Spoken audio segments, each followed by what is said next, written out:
I'm at etrailer, and today we're talking about the Pewag Chains with square links and cams on our 2023 Ford F-150. And the tire size we have today is going to be 245/70 R17, and that's going to be on our rear axle. Now this is going to be able to work with a multitude of different types of tire sizes. This is just one we have today. Now if you are worried about this fitting on your tires, you can plug in your vehicle's information into our fit guide to find out what's going to be the right fit for you. But let's check it out. These are going to be a great set of chains for you if you need something for more extreme conditions and you want something that's going to be a little bit easier to tighten down. Now the reason why it's going to be great for extreme conditions is because we got these square links. These square links are designed to bite through ice and snow, especially if it is deeper. And what's going to assist with that is going to be these grooves on the links themselves to help with getting through that ice and snow. And these are also going to be made out of a nickel alloy. That nickel alloy is going to be more weather resistant, so this is going to last you a lot longer than more of your standard chains. We're also going to have a ladder pattern designed to these, and that ladder pattern is going to help you with stopping and starting your vehicle. Now at the bottom right below there, we're going to have these cams, and this is what's going to help tighten your chains down. If you have any issues when you're putting on regular chains and you always have a little bit of slack left over, this is going to help alleviate that. I will say, we do have just this little, the smallest bit of slack left over, and when you are driving with these, they most likely are going to help settle into place and loosen over time. So what I do recommend is investing in a rubber tensioner, especially if you do have the same tire size as us, because we do have it on its tightest setting right now. Now this is also going to come in a set of two in this pretty light duty bag. And with these being pretty heavy duty chains, you can already tell we just got this bag. There's already a few holes at the bottom of it, and in no time, maybe 2 or 3 uses, it's going to tear right through this bag. So what I recommend doing is storing your chains in a small tote if you want to keep them for a long time. It's also going to come with this tool, and that's to tighten down your cams.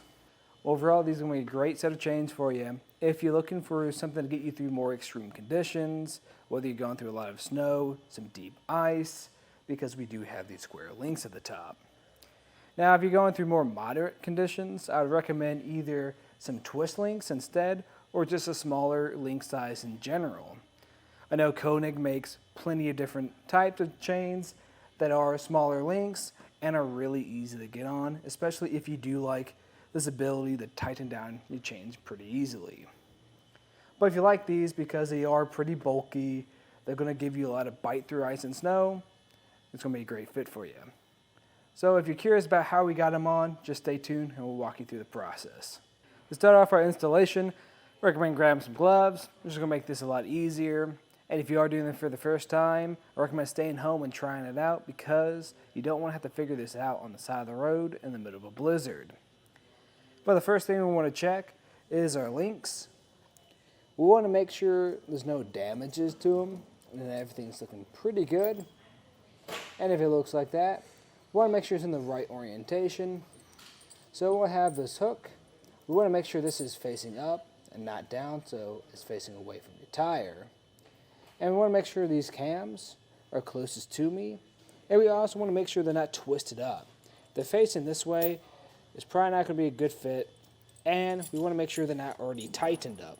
If they're already tightened up, it's probably going to look something like that too. So make sure all your cams are loosened up. And we can start putting this on our tire. I'll have to grab mine from the center and just drape it over the tire.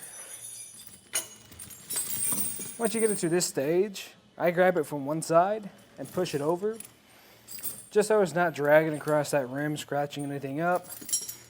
And my goal here is to make this pretty even and easy to grab. Nothing's hanging too low, nothing's offset. And I want to make sure it's easy to grab on either side because when we make those connections on the front and back, it's going to go smoothly. Speaking of making that connection on the back, let me show you how to do that. We're going to grab this metal hook on one side and connect it through these metal links on the other. Now, this might take a few attempts because you're going to have to go back and forth to make sure you get the right connection. Because if it's too tight back here, you're not going to get a good, smooth, and snug fit on the other side, and vice versa. The connection on the front is going to be the same process. I'm just grabbing that hook and pushing it through one of these links, trying to get this as tight as I can get it.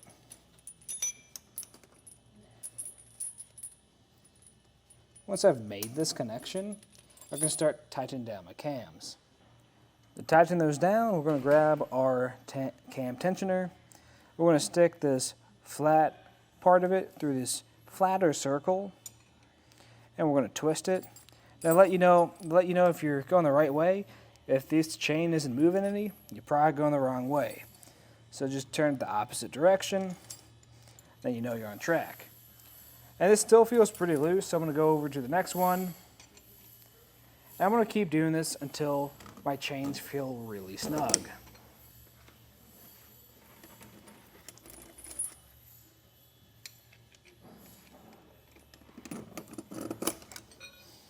One last check, and this is feeling pretty good. It's not a bad idea to grab a rubber tensioner. If you don't have one, you can find one on our website.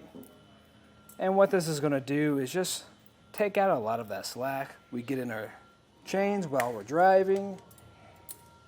When I put mine on, I like to put it on in a star pattern so we get tension evenly distributed. When you place these hooks down too, I recommend keeping your hooks away from your tire, because if they're facing the other way, they could make contact and puncture your tire. At this point, I just like to look at them, make sure everything's looking pretty spread out. If you need to make any adjustments, you can. Just spread them out wherever you see fit. We're just trying to make sure this is evenly spread out. But once you have this all the way on, you can repeat that process on the other side. And I recommend just pulling forward or backing up some to make sure nothing's being shifted and everything looks good. And if it does, that'll complete the installation. But let's just look at some of the features and the installation of our Pewag tire chains with square links and cams on our 2023 Ford F-150. Thanks for watching.